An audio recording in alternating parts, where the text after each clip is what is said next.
Yo, what's going on, AP guys? We have chapter 31, the Roaring Twenties, American Life in the 1920s. We are getting close to the end of the chapters here. Let's get going. All right, during the 1920s, we are going to see this great, huge fear of communism sweeping throughout the United States. It all begins with the Bolshevik Revolution in Russia during 1917, and the United States under Woodrow Wilson actually supports the White Army, which is the enemies of the Bolsheviks during the Russian Civil War. So as communism swept through Russia, there is a huge fear in the United States that labor unions were influenced by Bolsheviks. Basically, being accused of being communist is the worst thing that could happen to you during the 1920s. Also, this will happen during the 1950s. Now, the first Red Scare happens in 1919 and 1920. The second one happens after World War II. Now, look at this guy. He's Mr. Red. Could you be scared of him? I don't think so. Quick story. In the 1950s, during the second Red Scare, the Reds actually unofficially changed their name to the Red Legs out of fear of being associated with communism. Now, the Red Scare was a crusade led by Attorney General Mitchell Palmer against suspected communists. Now, there were thousands of Americans that were arrested, thrown in jail, all because they were suspected of being communists. And the impact of this scare is that business owners tended to use this to help break unions. So please note this is a step back for unions. We will see in the 1930s under the New Deal, unions gain power, but certainly in the 1920s, they lose power because of a fear of communism. In the 1920s, we see a huge fear of immigrants as well. We see nativism coming back, and one of the best examples of this is the trial of Sacco and Vanzetti. They are let's go back and look at this. They were two Italian immigrants who were accused of murdering someone, and they were sentenced to death, and they actually were killed. And there was a huge debate in the country at the time whether or not they received a fair trial. So two Italian immigrants, they were also anarchists, which means you're against the government or any form of government. They were atheists, which means they didn't believe in God, and they were draft dodgers, which meant that they didn't want to participate in any war, especially World War I. They were charged with murder, they were found guilty, and they were executed. And this helps show the tensions between immigrants and nativists. Again, that's a theme of chapter 31 of the 1920s. Okay, during the 1920s, we see a reemergence of the KKK, the Ku Klux Klan, and this is similar to the 1860s and 1870s KKK movement, but this time they're focusing on anti-foreignism. During the 60s and 70s, they focused on mostly the discrimination against African Americans. By the mid-1920s, 5 million Americans paid dues as members, and there were eventually scandals, including embezzlement, which basically means stealing money, which helped lead to the decline of the Klan. But during the 20s, they're very popular. And just like many times before in history, there are nativists that feared new immigrants. We have two very important acts that you need to know. The first one is the Emergency Quota Act of 1921, and what this says is it restricted the number of immigrants from a country to 3% of the total people from that country living in the U.S. in 1910. That's a lot. Let's dissect it. Okay, so in 1910, we have the census, and it takes the population of the entire country, and we're trying to figure out how many people from each country are living there. Let's say that in the U.S. in 1910, we have 1 million Italians living here. That means 3% of people could come from Italy in 1921 in the years forward. So that would be, if my math is correct, 30,000 immigrants from Italy could come to the United States. So this is restrictive. But, and here's a very famous political cartoon you'll see. Here's all these people from Europe wanting to come over, and it's capping it at 3%. So a very small percentage of people that want to come over actually do. In 1910, by 1910, that's really when new immigration is getting near its end. This really is kind of favoring Southern and Eastern Europe because you see a huge influx of immigrants from them coming since 1880 and 1890. That's not good enough for the nativists. So 3 years later, we have the Immigration Act of 1924, and this does two things. It cuts the quota from 3% to 2%, so it makes it more restrictive, but the census goes back 20 years to 1890. So it's the number of people living in the United States from a specific country in 1890. That's when the new immigrants started to come about. So there's going to be a lot less new immigrants in 1890 than there is in 1910. So this is more restrictive to new immigrants. I hope this makes sense. If not, please leave a comment. I'll be happy to clarify this. This also shut out Japanese immigrants, which led to hate American rallies in Japan, and this marked an era of unrestricted immigration. So before there's unlimited immigration, and remember, business owners really like this. They like this idea because they could get immigrants to work for very low money.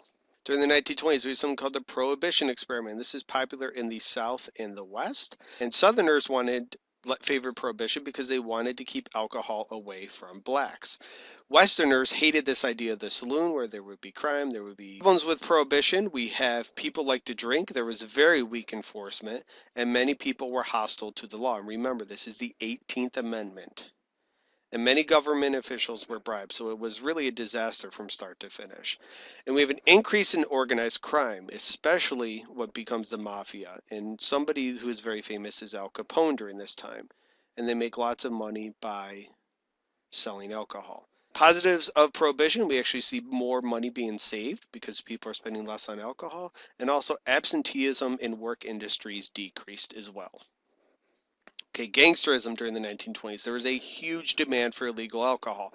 So one of the unintended consequences of prohibition was it led to an increase in crime. In large cities, especially Chicago, flourished with crime. That's where Al Capone was. He was a notorious gangster. He was very, very popular. And on Valentine's Day, February 14th, there was this St. Valentine's Day massacre in which 7 gang members were killed. Al Capone later dies of syphilis later in life. And he actually spent some time here. Do you know what this is? Alcatraz, just outside of San Francisco.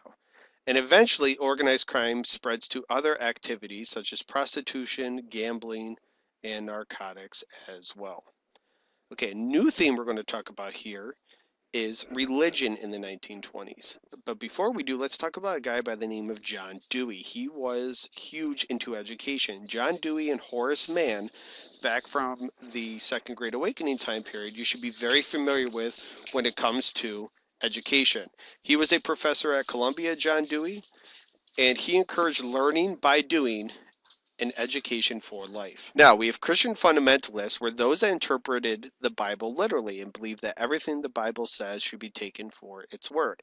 And they detested Darwin's theory of evolution. So in 1920s, we have a law in Tennessee which says you cannot teach about Darwin's theory of evolution. So John Scopes, who was a biology teacher from Dayton, Tennessee, he violated a law by teaching about evolution. Here is John Scopes. Looks like a science teacher, huh? Nice guy.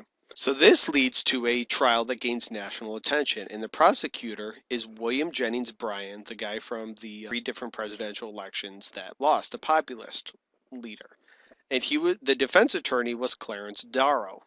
And Scopes is found guilty, and he is forced to pay a $100 fine. And this helped fuel religion versus secularism, or teaching without religion, for many more years. Even though he was found guilty, nothing really happened, and many laws continued not to be enforced. All right, the mass consumption economy. For much of the 1920s, the economy boomed. It did very, very well. Cars once reserved for the rich became available to many, and by 1930, we have 30 million cars. And what fueled mass consumption? We see advertising. And there's going to be a lot of similarities, guys, between the 1920s and the 1950s when it comes to consumption. And sports became huge as well, particularly baseball and especially the New York Yankees. If you know me, I'm a Reds fan. I'm not a Yankees fan, but sadly, with Babe Ruth, they became popular. Buying on credit. This idea that you could borrow money and possess today and pay tomorrow. And that's a theme that is still going around till today. And again, in the 1950s, you'll see that as well. This is a problem later in the 20s and even today. Cars and planes. The railroad industry was hurt by cars. People can now travel by cars, not by railroads. Remember. So what industries did the railroad hurt when it came out? And the answer is canals. Taylorism. Here's a guy by the name of Frederick Taylor. He introduces this idea. So this helped promote efficiency in production, and workers were shown movements to eliminate wasted movement. It was basically to get workers to do a better job working, to be very focused on what their task is at hand, and to work very hard and efficient, produce goods very fast. This is used in many different industries, especially on the assembly line when it comes to Henry Ford.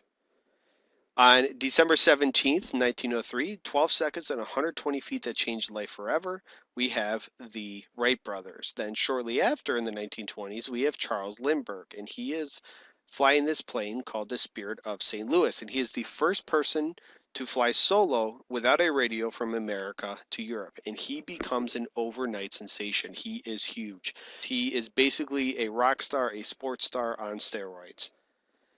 During the 1920s, we had the film industry take off, especially in Hollywood. And we have a very famous movie. There are two movies you should be familiar with. The first is A Birth of a Nation, which is about the KKK. And this glorified the KKK. It is one of the first full-length popular movies. And Woodrow Wilson actually admired this movie, and he wrote a book that had ideas taken from this. Hollywood became very popular due to warm weather, and it became a propaganda machine during World War I. Also during World War II, we will see it become a propaganda machine, and Disney in particular was instrumental in anti-German propaganda movies. In 1927, the first talkie, or the first movie that had sound, was The Jazz Singer. Know The Jazz Singer as well. So please know both Birth of a Nation and The Jazz Singer. The 1920 census. Know this, know this, know this. This is the first time ever more Americans lived in urban areas or city areas than farmers. So from here forward, farmers are going to decline, cities are going to grow. Margaret Sanger is a very important woman who favored birth control. She advocated birth control or contraceptives, and during the 1920s, birth control was illegal in many places. So she was a women's rights activist who encouraged the use of birth control in the 1920s. This upset many fundamentalists, particularly Christian fundamentalists, who were against birth control. We also have flappers. These were women during the 1920s that had shorter dresses and short hair. They smoked, drank, and believe it or not, they even danced. And this freaked a lot of people out because they did those three things. Another famous guy you should know is Marcus Garvey.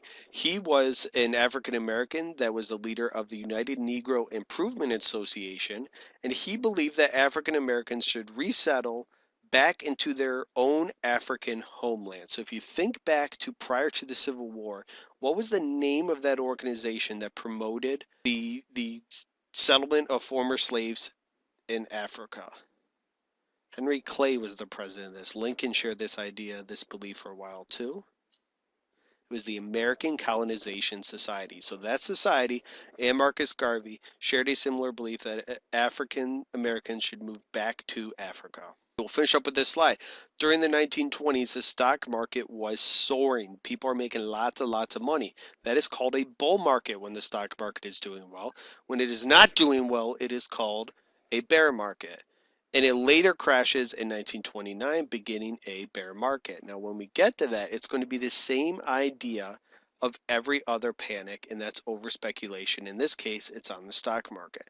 And the bull market of the 1920s was driven by speculation, the hopes of buying stock to sell it at a higher price, and something called buying on margin. If you've ever watched Saved by the Bell, it's a great show from the 90s. In the middle school years, they bought, I believe it was potatoes, on margin, and it ended up costing Miss Bliss her brand new red convertible. But it's this idea that you buy a stock for only about 10 to 15% of what the total value is. So if you make money, that's easy. You can pay it off when you sell it. But if the stock price goes down, you have to come up with that money for the original price still. All right, that's it for Chapter 1. Please, if you have not already, subscribe to my channel. I ask every single time you watch one of these videos, if you could tell somebody new to subscribe to my channel, I would greatly appreciate it. Help spread the word. Post it on Twitter. Post it on Facebook. If you have questions, comments, ideas for videos, please explain this more. Feel free to leave it in the comments. I also have a brand new website up, which has chapters 1 through 20 and will shortly have every other video that I ever do up, and it is called APUSHreview.com. Shortly, I will have PowerPoints up there and lots of other stuff, so please visit APUSHreview.com and tell everybody in your class about it as well. That's it for me. Have a good day, guys. Thanks for watching.